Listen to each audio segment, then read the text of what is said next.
Fala pessoal, tudo bem com vocês? Estamos com mais um conteúdo, mais uma notícia para vocês. E antes de qualquer coisa, eu quero que vocês se inscrevam no canal e deixem o like.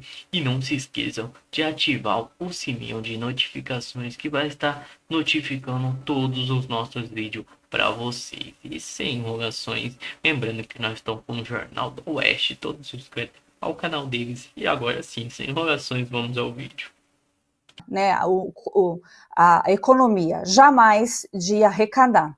E foi muito claro, isso é matemático, né? O Haddad disse que é jurídico, não tem nada a ver com jurídico, né? Se é legal ou ilegal, não, é matemático. Você vai lá e vai achar a quantidade de alíquota e a quantidade de arrecadação. Então, foi arrecadatório. Portanto, o Congresso Nacional tem todo o direito mesmo de derrubar. Aliás, ele teria, mesmo também se achasse diferente, porque esse direito também é constitucional. Mas aí a gente viu toda a pressão, então tivemos a ação do PSOL, que é essa que você mencionou, e a ação da AGU, né, vulgo PT ou governo, ou também, né, quem está chorando e não está acreditando. E a gente tem ouvido, infelizmente, que as conversas de bastidores, eu digo infelizmente que o Brasil não merecia isso, merecia uma conversa limpa, clara, sobre o que está ocorrendo de fato com a política nacional. Mas a gente sabe que lá, né, no Gilmar Palusa, está havendo negociações em relação à conciliação à alíquota do IOF.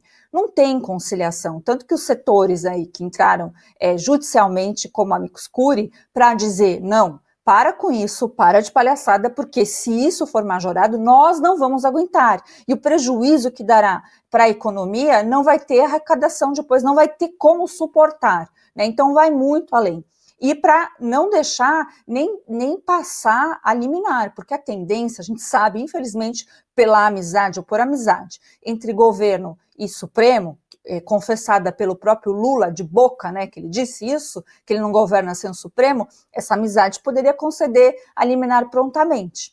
Então eles já entraram, isso é importante, porque tem a ação do PSOL, tem a ação do PT, elas se juntaram, né, estão ambas aí com a relatoria do ministro Alexandre de Moraes a pedido do ministro Gilmar Mendes, o que é muito bizarro, e a gente vai entender como vai haver esse desdobramento. Se nós estamos falando de uma questão estritamente técnica, jurídica e até política, ou se nós estamos falando, né, de acertos que jamais teremos a noção do que acontece verdadeiramente. Esses dias são muito importantes para definir o que nós somos de verdade, né? Aqueles que se dizem que tratamos aí de um Brasil democrático, cheio de o Estado democrático de direito, eu acho que os próximos passos serão definidores para que a gente ou chore muito, ou ao menos comece a pensar que temos uma saída institucional, né? Mas vamos ver aí, porque o Haddad tem feito críticas duras e a gente sabe que tem muito jogo para ser jogado, mas esses setores têm seu peso. Agora a gente vai para um rápido intervalo, mas fica aí que na volta tem muita notícia. Perderá, com certeza, o pouco ou quase toda a popularidade que ainda detém. E o respeito também, né? Porque roubar de vulnerável, não sei, eu acho que se fosse naquele tribunal, aquele paralelo dos crimes organizados, até lá, né, isso também não seria permitido. Jorge Serrão, você já começou levantando a bola aí do Nicolas, o deputado, que é uma preocupação a possível relatoria dele, pelo menos para o presidente do INSS, Gilberto Valler, que chegou a dizer que, ok, tem que acontecer a relatoria, mas não pode haver desinformação, Serrão. Pois é, eles vêm sempre com essa história que não cola, tentar jogar no Nicolas a figura de alguém que pratica desinformação quando é exatamente o contrário. Essa CPMI tem tudo para desgastar o desgoverno Lula além do limite possível. É uma possibilidade muito grande, hoje não há condição para ainda o impeachment do presidente Lula, mas dependendo do resultado dessa comissão, pode haver essa circunstância. O que pega? A péssima gestão da Previdência Social no Brasil. Ela é indefensável. Ali não tem nada que funcione direito. Pode olhar, nada opera normalmente. Você tem 2.600.000 pessoas a represadas na fila para aposentadoria. Isso é um absurdo por si só. Você teve esse desconto criminoso, não tem outro termo para utilizar, nas aposentadorias e pensões sem permissão dos velhinhos pobres que tiveram a grana indevidamente, ilegalmente descontada. Então, tudo isso mostra que ali tem um sistema que precisa ser profundamente reformado. Reforma da Previdência não é só você fazer leis que mudem o regime previdenciário no país, não. Reforma da Previdência tinha que ser de verdade passar absolutamente a limpo o INSS. E é isso que se espera muito mais dessa comissão. Porque a parte criminal, a Polícia Federal vai investigar. Com certeza absoluta, isso vai acontecer. Vai atingir muita gente que interessa e que não interessa atingir. Com certeza isso vai acontecer. Agora, essa questão da reformulação da Previdência é que deveria ser a grande prioridade dos parlamentares. Mas provavelmente pode ser que não seja. Essa comissão, ela vai, no fim, causar um grande... Que tal fazer um curso gratuito de chat GPT? Lula não querer que isso aconteça, porque isso vai acontecer.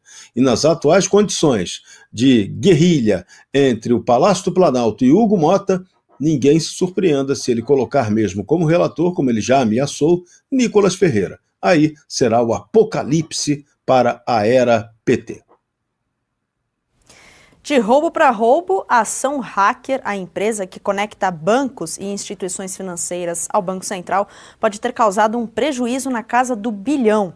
A invasão cibernética tinha alvo certo, as contas reservas. Por meio de nota, a empresa CIM Software informou ter sido vítima direta do ataque por uso indevido de credenciais de clientes. Parte do valor roubado pode ter sido convertido em criptomoedas, impedindo posterior rastreamento. Polícia Federal e a Polícia Civil de São Paulo apuram o desvio financeiro. Até o momento, não há informações precisas sobre suspeitos ou quantia desviada. O prejuízo é estimado é de R$ 1 bilhão. Fabi Barroso, como medir as consequências, né, desse roubo bilionário? Isso. Era para estar um pouco mais grave já era para ter mais informações. Eu só fico um pouco mais sossegada se depois nós viermos a saber que realmente por conta da investigação que a gente não está tendo tanta informação. Mas primeiro, o número, né? Qual o valor real que foi usurpado? Eu não consigo nem dizer que é roubo, não é furto, é usurpação mesmo. Não tem um tipo penal específico para isso.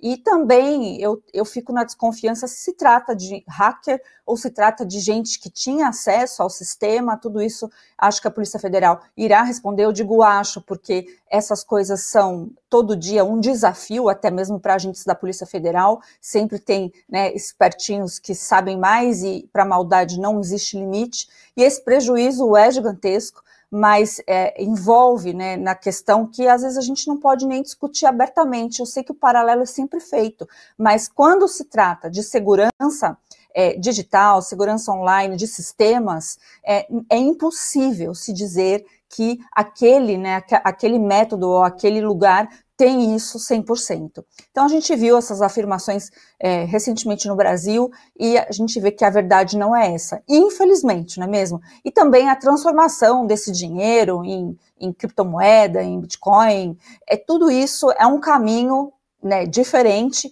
onde vai exigir muito mais, porque além do prejuízo, precisa ver se nós não estamos, quando eu digo nós, os bancos brasileiros, né, as nossas instituições como um todo, se elas não estão fragilizadas e tem aí sistemas falhos, né, que permitem isso. Então, vai exigir paciência e vai exigir uma investigação genuinamente correta, né? Veremos aí se nossas instituições estão realmente fortes ou se teremos que embarcar lá no setor privado, porque banco não vai dar essa moleza, não vai dar essa molezinha. Então a resposta virá, veremos de qual jeito.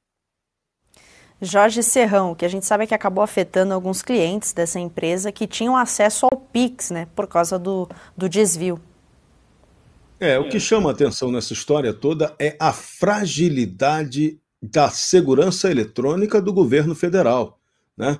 Chegam até a propor a ironia de que o sistema financeiro brasileiro deveria apelar para a mesma tecnologia que é utilizada pelo Tribunal Superior Eleitoral para evitar que problemas desse tipo aconteçam, já que na questão eleitoral jura-se de pé junto, garante-se até com juramento a Deus de que ali o sistema é inexpugnável. Ali nada pode ser invadido ou atacado. Então poderia ser um bom exemplo, né? De repente seguir o que temos na questão eleitoral. Mas como isso ainda não está em previsão de acontecer, o que agora a gente tem que cobrar é segurança cibernética efetiva do governo federal. Porque essa questão é muito grave e preocupante.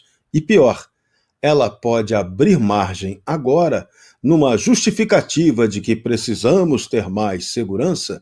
Então, esse é o momento de o governo propor a tal fiscalização do Pix, que foi criticada ali atrás, mas que agora, em nome da segurança cibernética que precisa ser implementada, talvez todas aquelas medidas que o povo não gostou, não aceitou, o vídeo do Nicolas mobilizou todo mundo contra, pode ser que agora ressurja o clima para o controle voltar a acontecer. Fiquemos espertos, porque a malandragem tupiniquim sempre aproveita as coisas erradas para deixarem tudo ainda mais errado do que já está. As 3 maiores confederações empresariais do Brasil se unem contra uma possível virada de mesa protocolada. Negação da política. A internet é um espaço de litigância, é um espaço de beligerância. É um espaço de extermínio, não é o espaço da celebração da diferença, porque só monetiza assim. Flávio Dino ainda teve tempo de falar das emendas e de como ele se vê diante da busca pela transparência no repasse das verbas. E eu acabei virando, por esses caprichos do destino, uma espécie de juiz travão. E é um papel chato. Tem muita gente que me odeia, inclusive, mas tem muita gente que gosta.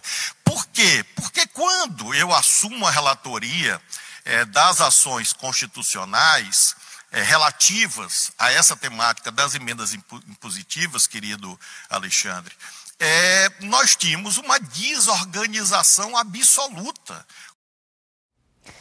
Fabi Barroso, tá aí Flávio Dino, falando de ser um ministro travão por causa das emendas. Mas o destaque especial é a fala sobre a internet, que segundo ele é um espaço de extermínio, Fabi.